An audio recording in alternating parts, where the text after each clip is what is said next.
Joe Orth and I are starting a podcast. What should we call it? Hey, don't pick on me. You know why? Because this is why. Let's see what he says. The Joe Show?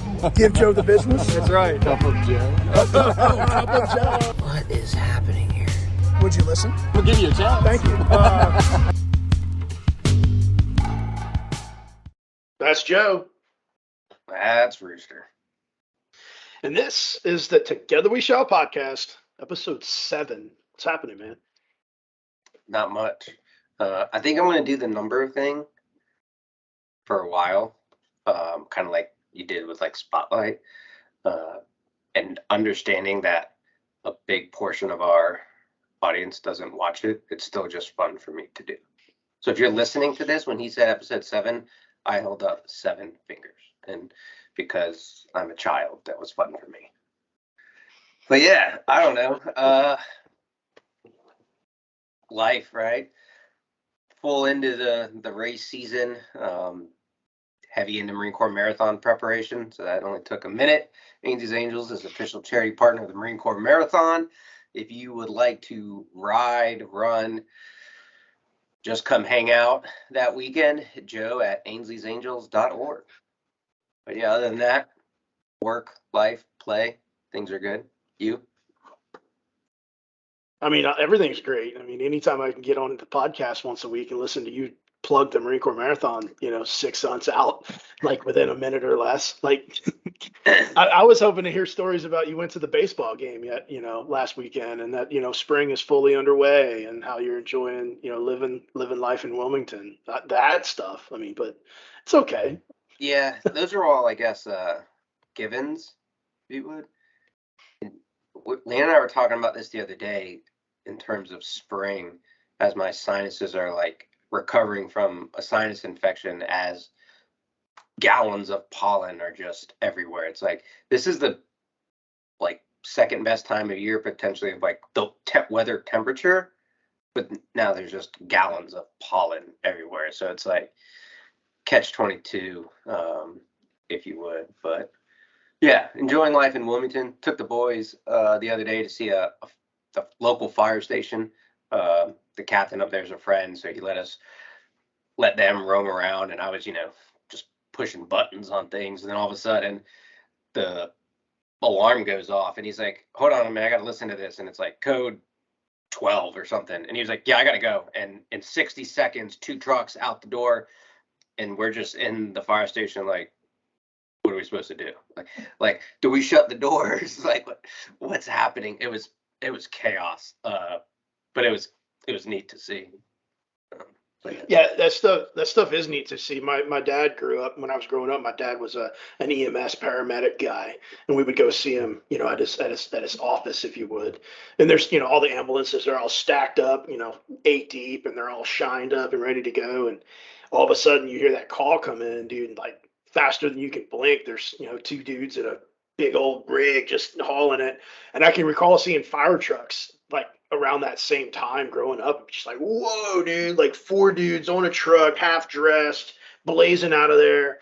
I don't know, something really cool about that, man. It's yeah, just neat. And so my friend is the captain, and he's his truck is not the fire truck. They're the life-saving truck. So they're the divers, the repellers, the Jaws for Life truck, right? It's just, and he opened everything, we pulled everything out, and forget, it was a couple $1 million of this truck and equipment. It's the only one in the county. So like they go everywhere for whatever. And so when they took off yesterday, there was a tractor trailer on fire, and they thought they were gonna have to use like the Jaws of Life and all that, but which ironic, those things, right, that can open a car door, it's a 25-volt battery.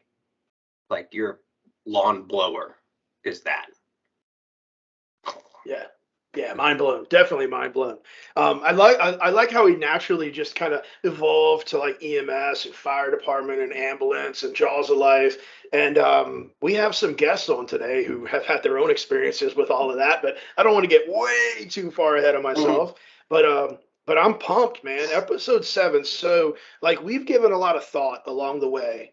What guests do you want to bring on? What makes sense, and have to gone from, where you and I kind of set the stage together with the bromance episode 1, and then have Briley provide this sibling perspective of the life that she's had. And of course, an opportunity to bring my sister, and then of course Lori, and then the collective leadership chat that we had in episode 5, and then ultimately to then get the rider perspective from Yvette.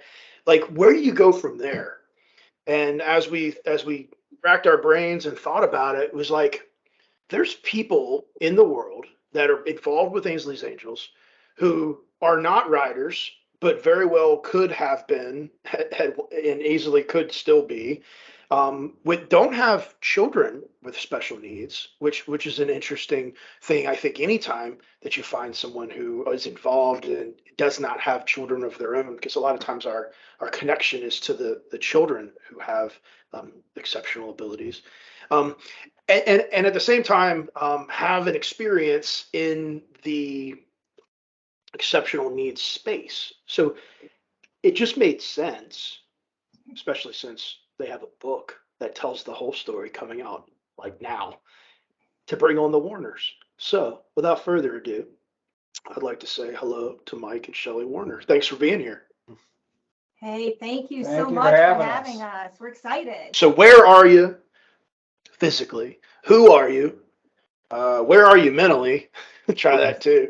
And why are you on the podcast? Like, of all the people in the world, why is Shelly and Mike Warner episode 7's guests? What do you got? Sure. Well, we are Shelly and Mike Warner. We are outside of Myrtle Beach, South Carolina, and we are the South Carolina ambassadors for coastal South Carolina. I'll let Mike explain kind of how we got here in a second, but we have fallen in love with Ainsley's Angels from the first connection that we made, and it immediately we knew that this organization, this program, these people, we need these people in our lives, and we need to be a part of it. And so, yeah, we've been going since 2014 is our initial contact. And Rooster, as you mentioned, the exceptional needs space, prior to Ainsley's Angels, we were lucky enough to be the founders of the first Paralympic sports club in South Carolina. And we, with Coastal Adaptive Sports, we did surfing and field events, and which was fantastic, but we knew there was something greater that we needed to fulfill our purpose. That's, man, I could go so many places with that, Joe. Wow, right? It's borderline going off on a tangent, but I think it's neat. We talked about too, right? And Shelly mentioned episode 7's important, and then hearing 2014, because I mean that 8 years ago, right?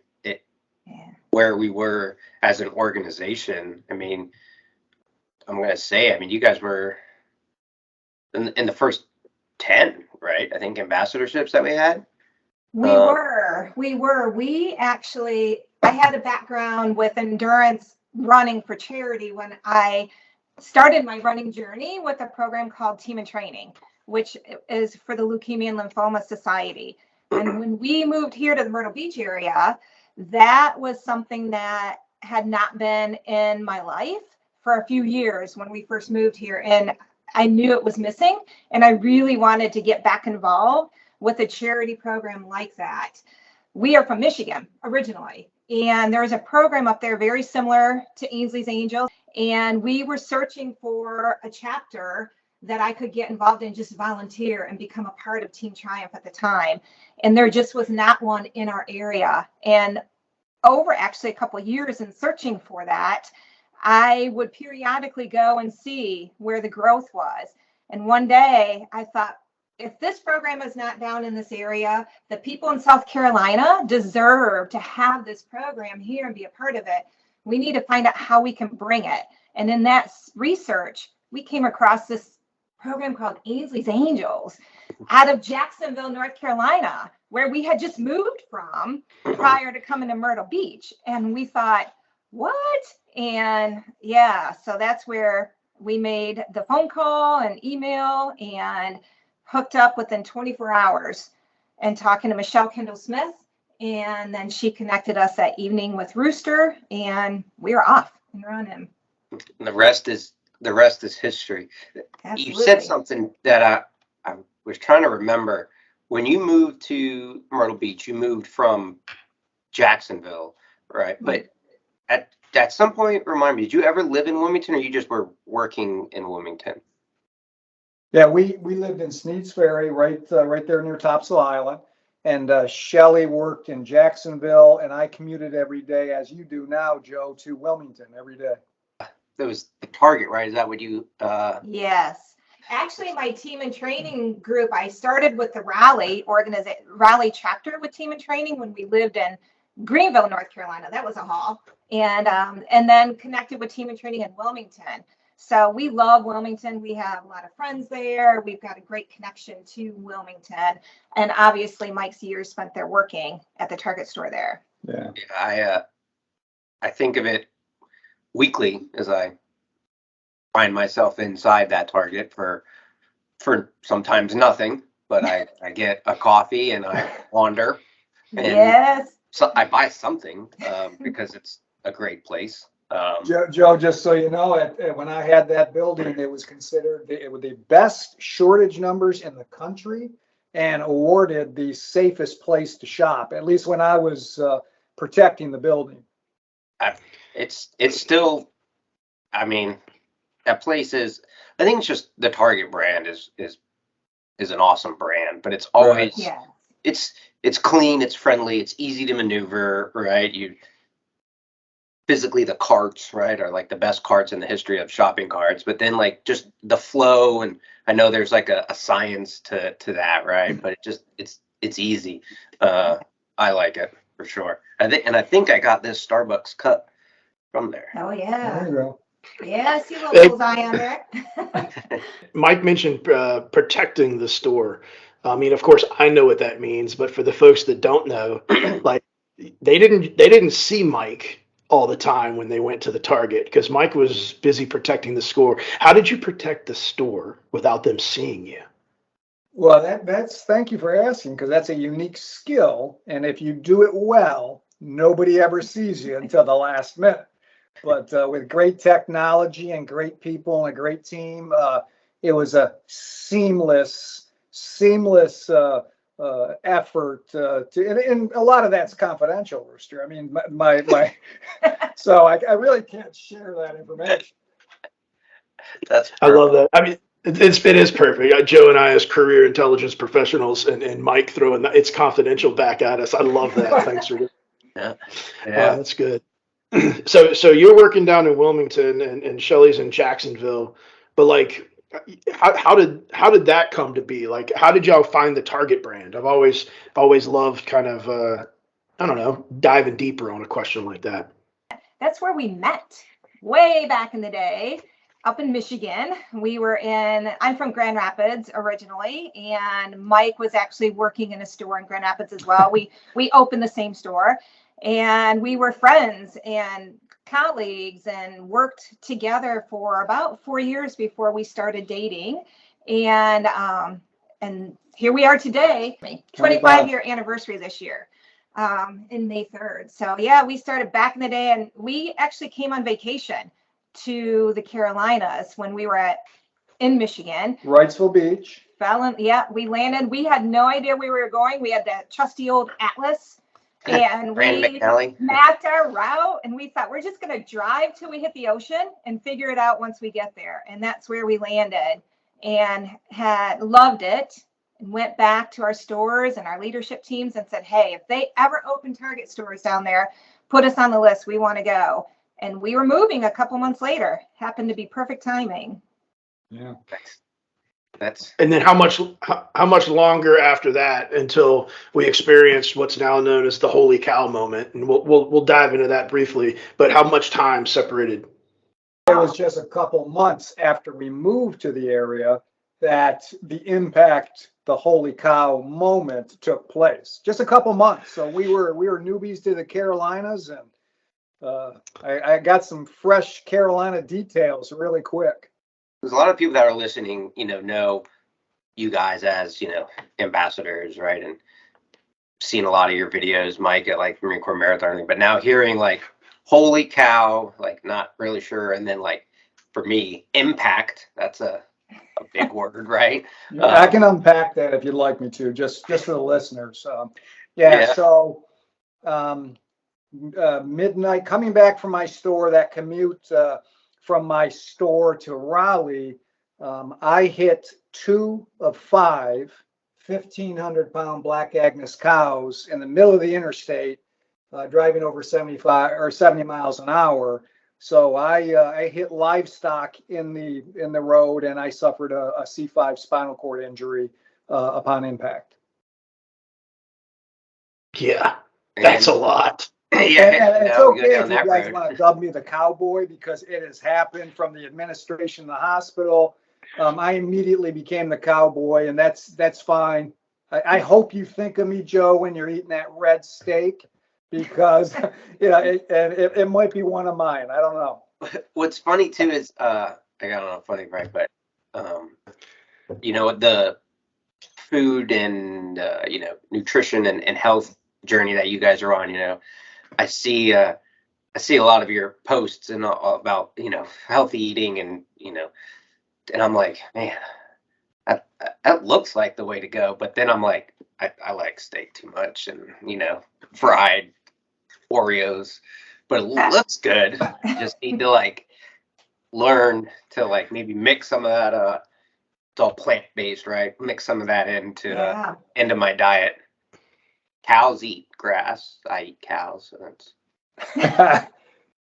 How much of the holy cow, and again, for all those that are listening, when we say holy cow, we're actually talking about the moment in time on March 21st, many years ago, when Michael, impacted some cows.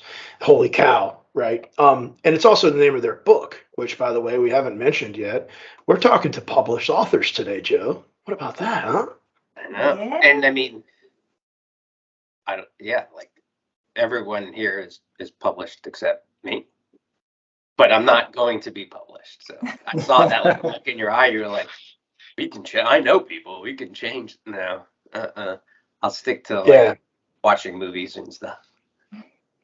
So Mike and Shelly have a book, and they named it Holy Cow, and it's out now. In fact, the link is in our description. And I had the honor to have been asked to write the foreword. So thank you. I've read the book. I'm one of the few people in the world who have read the book prior to it. Only one. You are the only one other than us. I didn't know that. Wow. Okay. I think I just blushed a little bit I didn't know that.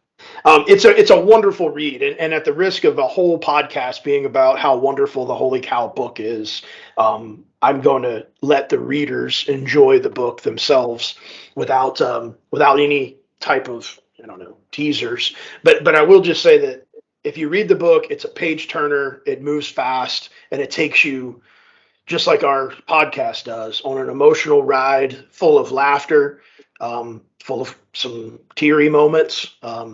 I cried at least 3 times reading through that book, which is therapeutic. Everybody knows I'm a big fan of crying regularly, so I thank them for that. But Holy Cow. So when we continue this conversation and Holy Cow gets mentioned, that's why, because the Warners published a book called Holy Cow. Really neat. Really excited for y'all, by the way. This is great. Thank you. Just so great. Thank you. Well, I have to add one thing. As we were writing it, early stages, getting it going, and we were thinking about having somebody do our foreword. It's like, gosh, who could we connect with that we think would be really fantastic? That would be just a great addition to this book. And we both looked at each other like, we need to contact Rooster and see, because Ainsley's Angels, your family, our organization is such a critical part of our lives.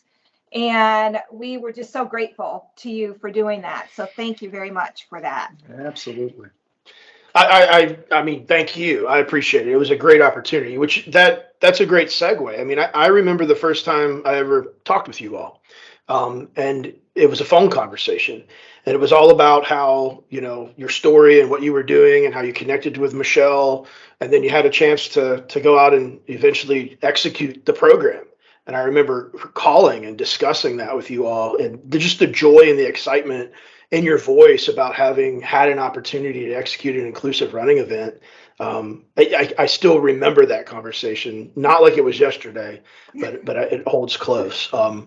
Because for me, it was like the first time I met y'all in my mind. Even though it was a phone conversation, it was one of those types of phone conversations, where you really feel like you know somebody. Yes. So I appreciate that. And then y'all got introduced to Joe at some point. How'd y'all finally get to meet Joe? What's that all about? We met Joe virtually before we met him in person, obviously as such a significant key leader with the organization. But our first in-person meeting was at the Run With Your Heart, Ainsley's Angels Race Series Run With Your Heart in North Carolina in 2015. So that March of 2015, I think, was the first time we met. And actually our first time we met your entire family in person and met Ainsley, and actually have our Born an Angel book signed by Ainsley that happened at that event. So very special event for us. That's right. Like there was actually a process where we got a pen, got her hand, and did the whole thing. Like, Yes. Did Briley? Who was Briley doing that? Refresh my memory. Actually, Lori did that, but Briley was right there too. Briley was attached right to Ainsley, but Lori's like, do you want Ainsley to sign your book? Oh, absolutely. Of course we do. Absolutely. I don't know that there's more than 12 of those. In fact, I'm really curious. I'm going to have to ask Briley and Lori, how many times did Ainsley's hand, get grabbed and put on the book like that? Not a lot. So hopefully you still have that book. Oh yeah. That's in a special place. Collector's item. Yeah. That will never go anywhere. Yeah, so meeting Joe, I mean, it's actually been a little disappointing because we've only fist pumped a couple times, and he's he comes across as that guy you want to sit down and have a beer with and just get to know. But we've seen him in passing, and yeah, there you go. So, excuse me, ladies and gentlemen, it's Miller time. This is the point of the podcast where we invite anybody that would like to join us with their favorite beverage to have it now. Okay, go ahead, Mike. I'm sorry. But yeah, it's been those quick meetups at the races, and like I said, both you guys, it'd be wonderful to sit down and have a plant-based meal with both you guys. I think it was Michelle or Laura a couple weeks ago at Run With Your Heart who I mentioned that to, because you guys got up, saw you in the morning, and then the hustle and bustle of race day. And yeah, I mean, there was like I said, a couple fist bumps as I'm running back and forth doing things. And then next thing you know, everything's torn down and you're trying to like reflect. And it's like, man, I never really got to talk to anyone, but that's just totally the understandable. hustle and bustle of a race day. Yes. But race day execution. Nobody does it better than you guys. We try. It's really neat though, whether or not you have an opportunity to sit down and chat with somebody or have a plant-based meal with them or not, when you have these shared experiences, that race day shared experience and all the happiness and the joy and the energy, like there's many times where I don't get to have a conversation, but that shared experience almost serves as that conversation. That's been my experience. That you're right about that. Absolutely. Making memories in so many different facets. I think a lot of that too is, what do you call it? Warner Productions or whatever. I mean, there's been a handful of videos you've made over the last 8 years that like circle back around on that, like the hustle and bustle, and didn't get a chance to sit down and talk with someone, but you captured so many great and painful, the Marine Corps Marathon hill video you made one year. Like there's a lot of emotion tied to those videos. So thank you for making those in the past. Joe, thank you for mentioning that, because if you were to ask people about their race day experience, I mean, that's been my role, and I've learned to do that over the years to capture the event through my lens, and that's been special. I mean, just to do it for such an amazing organization has just been a blessing beyond. I can't speak to that because I try to capture it on the lens, and as Rooster knows now, the editing process takes you through those clips and those pictures over and over and again, and it's a great process, but that's how I try to capture it. I think it's actually a sport as well. That MCM 2015, so much significance. Marine Corps Marathon 2015, so much significance with that particular race. And that talk about making memories with people. That was a very important part of our history with Ainsley's Angels. And you created that wonderful video for the dinner the night before of all of our riders, our angel riders for that event. And that was super cool to have all these people from all over the country that were going to participate send in their clips and their pictures of their angel riders, and the time you spent putting that together and learning and meeting those angel riders in that way before we were able to actually meet them in person was pretty special. It was it was very special. And I remember too, I think 2013, I made a couple, I wouldn't even say amateur videos, whatever below amateur, from Ragnar and Marine Corps Marathon. And then I remember seeing that one from 15, and the intro, right, was the Earth or something, and I was like, this is perfect. I never have to make another video ever again. This is great. I felt like I was in an IMAX theater. I was like, this is great. Shortly after that, because 2015 Marine Corps Marathon was Ainsley's 100th race and her final race, but it was within months after that Spotlight Saturday started, and it was just now that I realized that maybe Michael's Marine Corps Marathon pre-dinner video and the power and the impact of that storytelling may have had a subconscious impact on the birth of Spotlight Saturday. And I say that in a weird, wow kind of way.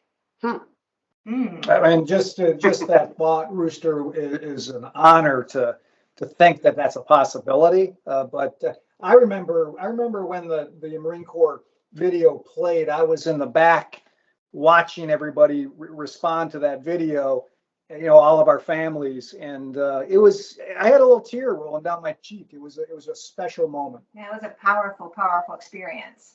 I love the way you describe that, Michael. You was the opportunity to tell a story through video and pictures in a way that can it can really, really touch someone, touch their soul, touch their spirit. It's really neat. Cinematography, I mean, it's just awesome. And you've really gotten good through the years at doing that stuff. Yeah, well, and thank you. And with the technology updates, we try to keep current with technology, and that's helped out greatly. But I don't know. I really think that the detail is the emotion. I mean, I see the race. You three are elite athletes, and I'm on the sideline. That I like to capture the emotion of the families, the people that are looking for their loved ones, and a lot of people don't understand. People that don't go to races or haven't been to one, they don't see the pure emotion that happens all around you. Marine Corps, Ainsley's 100th road race, I stood in one spot for a good 6 hours to make sure I got every team coming up that hill. And, just watching the people around me and the emotion that they had waiting for a loved one is simply, it could be a book in itself. I think that video, Joe, when you were talking about it, capturing that grit and just that at the end of a marathon, and you were almost to that finish line, especially coming up that hill, the spot that Mike chose that day was so perfect to catch those teams coming up and then turning. And for anybody that has never been in a running event, or maybe they've never run a marathon, or they've been thinking about doing Marine Corps Marathon, that video is so cool to watch and actually feel that experience without actually being there. Was cool. Yeah, and I will, so going back to my plug earlier about, if you want to participate, For those of you that have not ran it, yes, at mile 26, there's a very short hill. But the energy, when you make that left turn, you start to go up that very short hill. There's people everywhere. And then you make the right turn at the top of the hill and there's bleachers. It's like you're running into like the Coliseum or something. It's just, it's something that I'm trying to think, like I've never experienced that type of finish at a race before. I mean, it's monumental, if you would, right? And then there's and Joe, that year you're talking about, I just looked at a couple of them the other day from that race, and of course, as Rooster climbed that hill with his team, Team Ainsley, they looked fantastic. Everybody looked great, but I must have taken 100 shots of Rooster coming up that hill. And when you and Leanne came up that hill, you made that turn. I just looked at it the other day, and you were waving your arm. You guys looked so strong and so good at the end of that marathon. It was unbelievable. As you talk about the power of people and that crowd and that cheering at the end, I think that's a great moment to talk about the power of our guardian angels. So there are people that are part of our program, and there are many people out there that need to become part of Ainsley's Angels who are not runners, who maybe yet, maybe never, who are not angel riders, but they want to be involved. And that support along the race route is one example of where a guardian angel could be. 2016, we went back to Marine Corps. I was supposed to run and I was injured, so I was not able to. I was on the other side. I was on the sidelines. And I'm telling you what, spectating is a sport. We put on 13 miles that day, moving from point to point to point to try and catch everyone. We had a blast. With a cowbell that Shelly waved for every person that went by. But hearing those cheers and seeing your people on the side of the course, it's so significant to those teams that are out there racing. And like you said, it's like running into a stadium or a Coliseum, and those riders, they hear their name and they just blossom. It's like watching a flower open up. It's incredible to witness that. It's really something special. Yeah, Tim Davis has said it before too, about riders blossoming like a flower, as the race goes on, and that's definitely one of the best explanations ever. But like you said, needing the Michaels on the course, taking pictures and cheering you on is huge. And I think we've done a great job over the previous 6 episodes. But if you're listening to this and you're not a rider and you're not a runner, there's still a spot for you in the family. So AinsleyAngels.org, the upper right corner, join our family and let's roll, but bring your camera, bring a smile. That's right. There's something for everybody for sure. There really is, and y'all traveled this journey with us since 2014, and your backstory that we've kind of touched on briefly just in our conversation today to where you are today. Like, there was a time when neither one of you had what's described in America as a disability, and then suddenly there's a time where you have a disability, Michael. Holy cow! And then from the time that you were laying flat on your back, having hit a cow or two, to today, paralyzed. Like your perspectives, man, you have had quite a journey, and of course, Shelly, you as well. Right there is his number one. But like, can you talk about the different perspectives that you've had in life, and maybe how they all come together when you're at a race with a camera in your hand? Well, and that's a great question, Rooster. I think that first and most importantly, and I don't know how to explain this.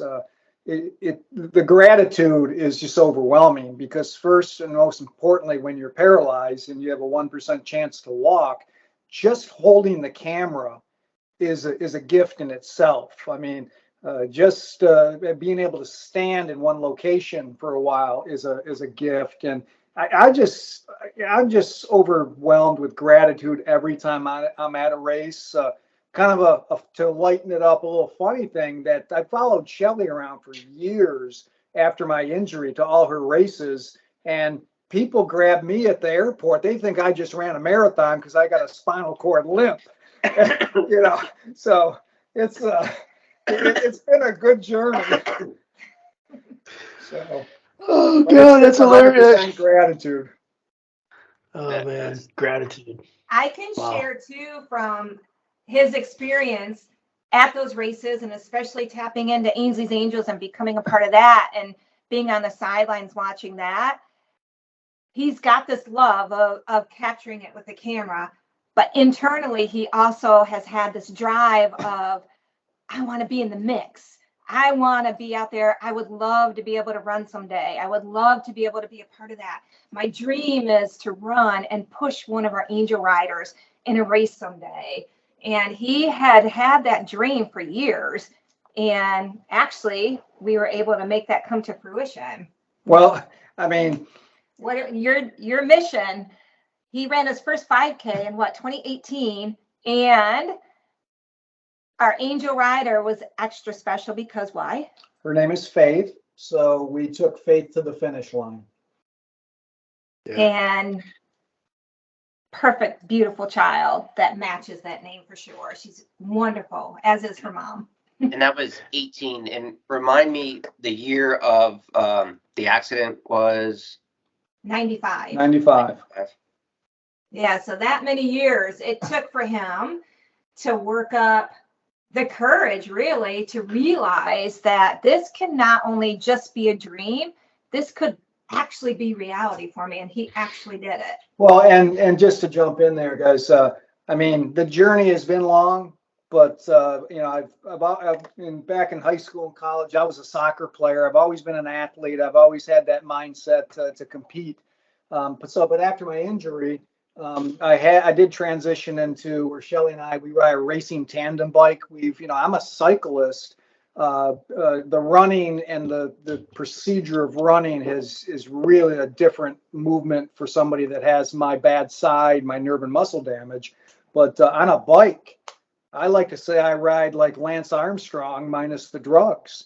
But when it comes right down to it, the running was a dream, and it happened. It happened with Ainsley's Angels, and our entire community wrapped themselves around us. Our running store, Fleet Feet, our race our partners with Coastal Race Productions, RWB.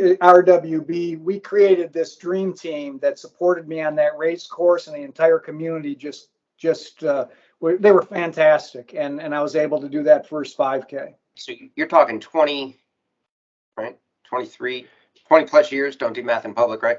20 plus years of, determination to, you set a goal and did it. I mean, I think that speaks just, whatever the term is, to and how thank you, Joe. Powerful the mind is, right?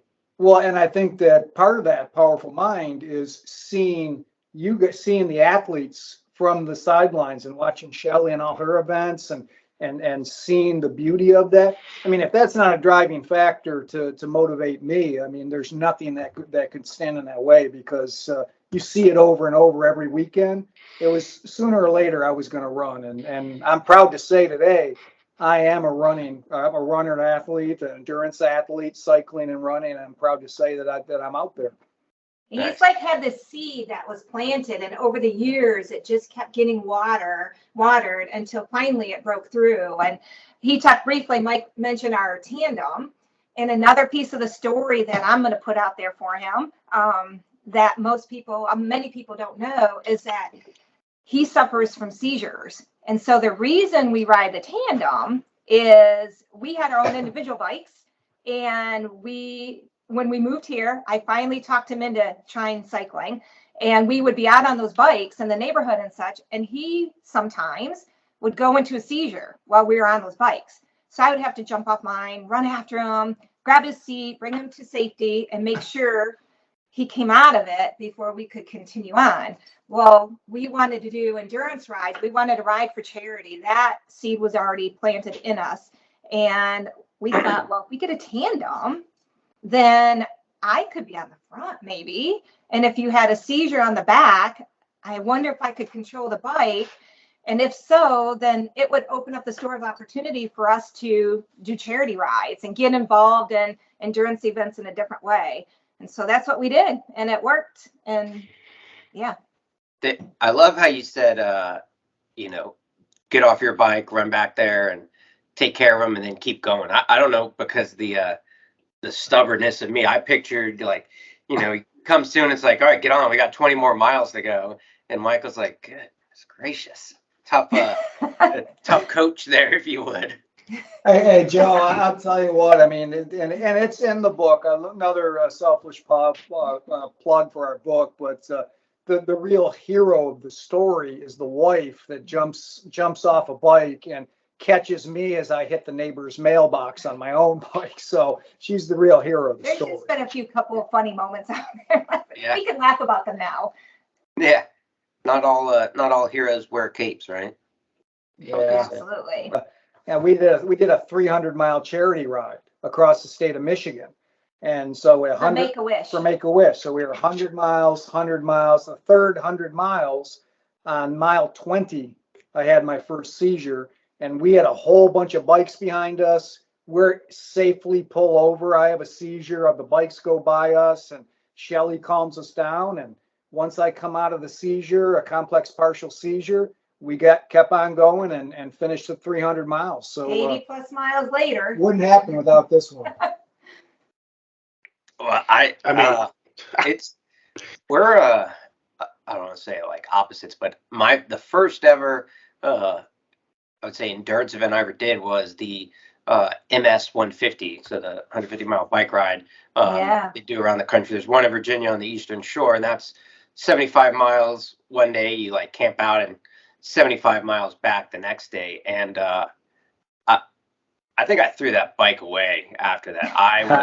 I was miserable, and I thought this was like 2011, 2012, whatever, you know, younger. And I was like, I'm in good shape. I can do this. And I borrowed the bike from a friend. It just had the like cage strap. So I was on this thing in sneakers and board shorts and a tank top. And I soon realized that proper gear, all just equipment in cycling's necessary, as I soon became, I think, the last person on this course. 300 miles across a state. Good for you guys. That's impressive. It was amazing. There's something to be said about the power of movement, you know, and when you can do that movement together, I think it just really allows you to harness the power of that movement, and to think of the two of you on a tandem together, moving through this journey. It's such a great correlation really to your life together, and how you found a way to lean on one another, and ultimately the podcast title is Together We Shall. And I think you're the perfect guest to come on and join us and to tell us really a story of perseverance and a story of resiliency that's all met with this gratitude and some humor. You know, it's just really neat how you're able to harness your character and show us Together We Shall. So you told us that episode 7, that there was some kind of significance to 7. What is that? Well, we have a very strong faith. And the number 7 is very significant in the Bible. And so when this opportunity came up as this episode number, it was just a God moment for us. So it really, it was just very significant for us. Yeah, love that. Love how when it all just aligns, you know, and you just know it, when you can just feel it, and you know you're doing the right thing because it's the right thing. And if there's anything that your life has shown many of us is just the power in trusting one another and being there for one another. So I'm stoked for the world to hear the whole holy cow story, because I think it's gonna have impact, and there's really no pun intended there. It's gonna have impact. It's really good. Well, our desire behind the book was really to motivate and inspire others. As we know, and you know, and definitely every person that's part of our organization knows, everyone has a story. And we all have struggles and difficulties in our lives. May not be the same struggles or difficulties, but we all have them. And so being able to share getting through things and being able to share how that worked for us and what we were able to do out of darkness and turn it into something different, that maybe it was not our original plan, but it is what it is, and it became our reality, and we were left with what do we do now. We thought that might be something helpful for others, and that's how the book came to fruition. Yeah, No doubt. That's beautiful. And I'm glad that it came to fruition. I'm glad you followed through and did that. I mean, it's awesome. Joe, you were going to say? I just want, yeah, I mean, the book, I'm excited to get my hands on a copy here. But I wanted to go back to the, I think you said the power of movement and the power of community, um, tying directly into the Together We Shall motto. But that race in 2018 that you pushed faith in, Michael, you just rattled off like members of your community, right? Team RWB and Fleet Feet and whatever the other ones were. But I that really just goes back to the power of movement, Together We Shall, and the power of community, and how we as Ainsley's Angels are trying to foster these all-inclusive communities. And it takes a village, concept, right? To foster an all-inclusive community, you need Ainsley's Angels, and you need RWB, and you need Travis Manion Foundation, and you need That's right. team in training, type of thing. So like, we love hearing when our ambassadors and seeing that our ambassadors are working hand in hand with other local nonprofits and local businesses. It's just, that's the keys to success in your community right there. And I love hearing that, especially like the team in training thing. I mean, Rooster and I have a friend, Ryan, who we linked up through the Marine Corps Marathon. He actually rode to Virginia Beach with us from DC one year, because I don't even remember why he didn't have a car for some reason. Rooster's like, hop in the truck. And that's how we met this guy. He lives in Virginia Beach. But yeah, I mean, if you can, extend your arms and outreach to other entities within your community, I mean, you're going to be successful. There's no option at that point. So I just love hearing. Joe, let me just add a quick add-on to that, because once you build those partnerships, it certainly makes things easier. But we discovered along the way on our Ainsley's Angels journey, you had to get to that point where you felt comfortable building those partnerships, and certainly that's some of the advice that we have as seasoned ambassadors. I think it's important to reach out, to be able to ask that, can you help us? That race that I had, as you're speaking to, we were in an expo in Florida where Shelly was running, and Bart Yasso from Runner's World was signing a book alongside another author, and she has a similar, if not more, amazing story where she's an author. We walked up, and I don't know where the courage came from, but I said to this individual who's been on Dr. Oz, TED Talks, her book was called Gratitude in Motion, and I said, someday I'm going to run. And she looked me in the eyes and she goes, I'll run with you. Her and her husband came to Myrtle Beach and was part of our dream team. Not until Mike opened up the door and had the courage to approach her in that way. And I think part of it was Colleen Kelly Alexander is her name. And she was almost killed. She was cycling. She was a big triathlete and cyclist, and was hit by a freight truck that actually hit her and then rolled back over her, backing up, and left the scene. And she almost died. And so her story is significant. But for Mike to connect with her in that way, and you never know until you open yourself up and you find out that you have this similar connection. And he listened to her talk about her journey. And even though for years we would speak and talk, and I would tell him, you can do this, it just may be your way. It's not going to be somebody else's way to do it. He never fully believed that until he met someone that had also overcome a significant challenge. And so she could reach him in a way that others hadn't yet. I've often said, inspire, be inspired. And what you just described is that loop so beautifully. Through her actions, she was able to find a way to inspire. And I bet if you pulled the string and you asked her to share with you when she became vulnerable enough to then become an inspiration, you'd find that there's another person who caused that cycle. And I'm a big fan of that, because inspire, then be inspired. Michael, you allowed yourself to be inspired by her, and through your actions, and those that are hearing your story are going to read Holy Cow and have heard your life story, they're going to be inspired. And that's that power of movement, that power of vulnerability that sometimes we just, we miss because we get too focused on having to go in the tasks of the day. But I love that you took the time. You called it courage, Shelly. I think it's courage to embrace vulnerability and to put yourself out there. And Yeah. so props, brother. Well done. Well, thank you. Even when you've been blessed, you have to become a blessing. There you go. That's a good one too. Yeah, I like it. I love that.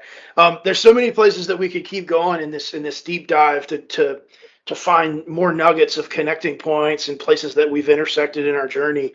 But we are getting closer to the end of the show here, and we really have to bring ourselves back to something more lighthearted. So I don't really know how to do that other than to say that Joe's got a beard again, and that's cool. So welcome back to the. I don't know. That's weak. That's a weak try to transition. I'll own that. That was bad. But yeah. I mean, but it makes me happy. Not the trend, like the beard. I don't know. So what's next for y'all, Warners? What do you got going on over April? What's April look like for y'all? Yeah. Well, spring is on, so you know what that means. It's racing season, and so we have all kinds of races loaded up on our calendar, and book signings and launch parties. So we're pretty pumped up about that. Spring is here, the sun is out, the pollen's flowing, the bees and mosquitoes are going. Warner Studio, Warner Media is going to be in production. So we're going to be busy all the way through, especially with the book and getting out, seeing people. I love that. And so as you go off into the next week, we often like to ask our guest, what is your weekly word? So not necessarily the 165 episodes of Weekly Word that I've put out over the past 5 years, but like your word that you're going to harness for the next 7 days. What comes to mind, and whoever wants to go first, just go first. Well, when I look at what is happening in the world and what we have been through in our history and the book coming out, my word is a nod to one of the sections in the book. And the book is in 3 parts. Part 3 is titled Become. And so my word is become, for each of us to focus on that and to become the person we are meant to be, we were designed to be, or we want to be. So become. Be that person. Beautiful. Love that. Michael? Well, and mine, Rooster, I gave this some thought after watching the first 6 episodes, and mine is the easiest word to spell, but I think it's one of the most powerful, and my word is why. I think it's important. I like to encourage people when I'm out talking to people to really look at their journey, to sit back and think, why they started their journey. We all have a why behind what we do, but often on the journey we forget why we're doing it. And it's really pretty simple but powerful. My why, as you know, is sitting next to me right now, and I wouldn't be walking or the athlete that I am today if it wasn't for Shelly. So I'm going to be speaking tomorrow night in front of a women's group, a running group that is here in town. They've asked me to speak, but I have a phrase that I always tell brand new people. I represent the back of the pack now as a runner. So I tell people, fly with your why. Wow. The cycles that just keep coming are great. Yeah. When you're blessed, be blessed. Inspire, be inspired. No, I'm going to edit all that. I'm editing that out. I messed that all up. Michael, that's beautiful, man. Fly with your why. I love that. Joe, what's on your mind here for the weekly word? Man, that was they gave some good ones. Articulate.